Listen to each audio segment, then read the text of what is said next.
السلام عليكم ورحمة الله وبركاته. حبايبي، النهاردة هعلمكم ازاي نفرزن البتنجان في الفريزر عشان نستخدمه في رمضان.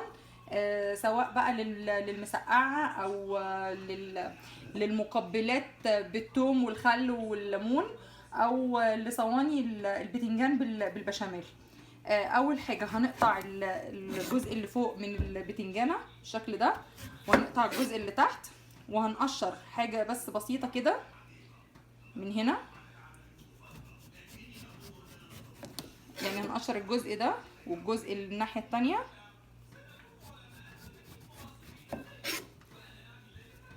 زي ما انتوا شايفين كده. بعدين نبدأ نقطعها شرايح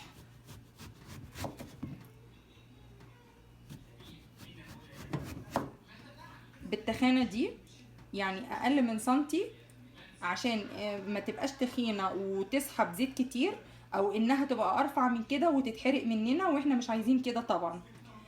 وبعدين لما اخلص الكميه اللي موجوده معايا كلها، بطنه بالدقيق من الوش والظهر.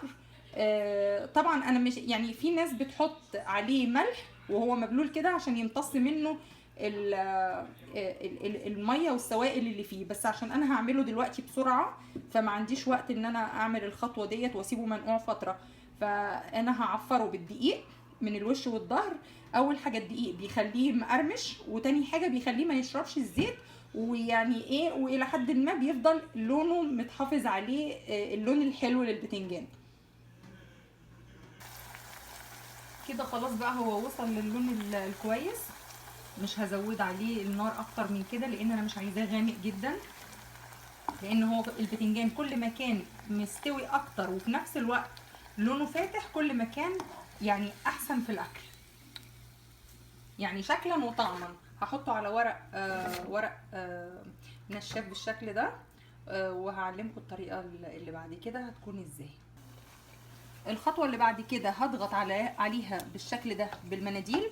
شوفوا عشان تتشرب برضو الزيت الزياده اللي فيها، لان انا مش عايزه يبقى فيها كميه زيت يعني بعد كده تضايقني. هنا عندي العلب دي علب السوبر ماركت، طبعا انا بغسلها كويس جدا وبعقمها. هحط فيها البتنجان بالشكل ده